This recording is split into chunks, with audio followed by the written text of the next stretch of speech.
How's it going there, folks? I'm Quinn of Snazzy Labs, and this is the video review of the Canon MPE 65mm macro lens for your digital SLR. This bad boy is going to cost you $1,000, but it was sent out to me by a company called borrowlenses.com.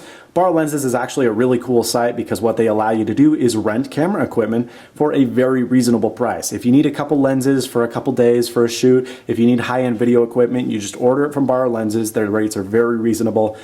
You can choose the duration of time you need the equipment, and then when you're done with it, you return it, and it's good to go. So if you don't have thousands and thousands of dollars to spend on lenses and equipment, I don't blame you. If you use a service like Borrow Lenses, you can play with whatever lenses you need for the duration that you need them and then send them back once you're done. So thanks to Borrow Lenses once again for sending this lens out for a review. So this is the MPE 65mm macro lens, and boy is it a macro lens. The zoom on this thing is crazy. It goes 5x, well 65mm, 5x is really a whole lot more than 5x. It's 5 times greater than the original macro, which is already crazy close. If you screw this on to your SLR, boom, you're ready to go. It is super close to your subject. All you have to do, as with any macro lens, well really any lens in general, is take it and screw it onto your body, and as you can see here, the camera cap comes off just nicely, and there is the actual sensor. It's a beautiful lens that has some incredibly cool capabilities, but it is not for beginners. I consider myself pretty much an intermediate photographer. I'm not a great photographer, I'm not an advanced photographer, but I do know what I'm doing. I do know all the technicalities of photography, and I've considered myself to take some pretty nice shots every once in a while. I do photo shoots, and it's been a lot of fun, but this lens is a lot more difficult than I had initially anticipated because there is no manual focusing ring. Now, it's one thing to not be automatic focus, but it's a whole other thing to not be manual focus by a ring. There is no ring, so you actually have to move your camera closer or further away from your subject. And since the focal field is so incredibly sensitive, you will need to use something like a focusing rack. It's amazing how quickly this camera can become out of focus.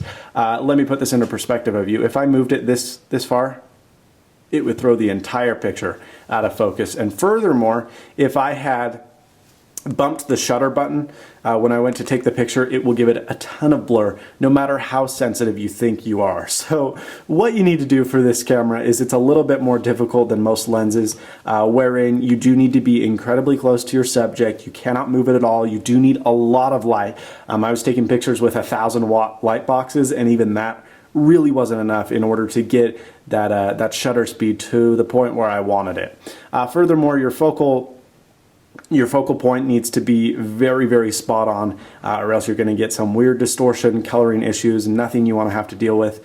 It's a difficult lens, and certainly when you're shooting live photography, wherein you're shooting a bug that's moving, it's really tough to get that perfect picture because you do need to be spot on with the focusing and with the focal length and with the tripod. It's really difficult. This is certainly not a carry around with you and take photos as you're on the road kind of lens.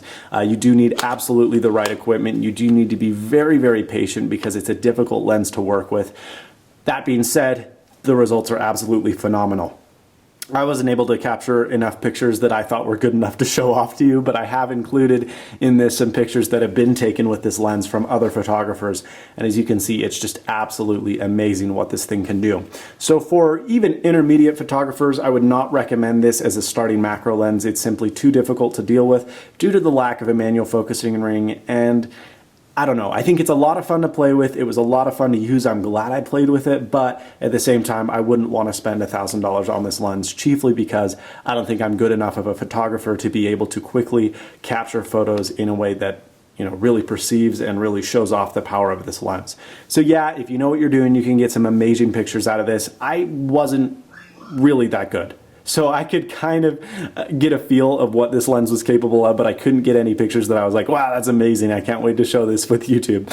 So all in all, cool lens, really worth the time to play with, but unless you're seriously into macro photography and if you're a very good photographer, this probably is not for you, as it wasn't for me. Thanks so much for watching. Please subscribe, rate, comment. Last but certainly not least, thank you so much to Borrow Lenses for sending this out for review. Check them out. They really do have some pretty cool stuff. You can even rent like thousands upon thousands of dollars worth of video rigs, which would be great for CES and a couple of other upcoming events. So check that out. Check them out, borrowlenses.com. All in all, the Canon MPE 65mm f2.8 lens is a lot of fun. It's a really crazy cool lens when you can get it to work exactly how you want it.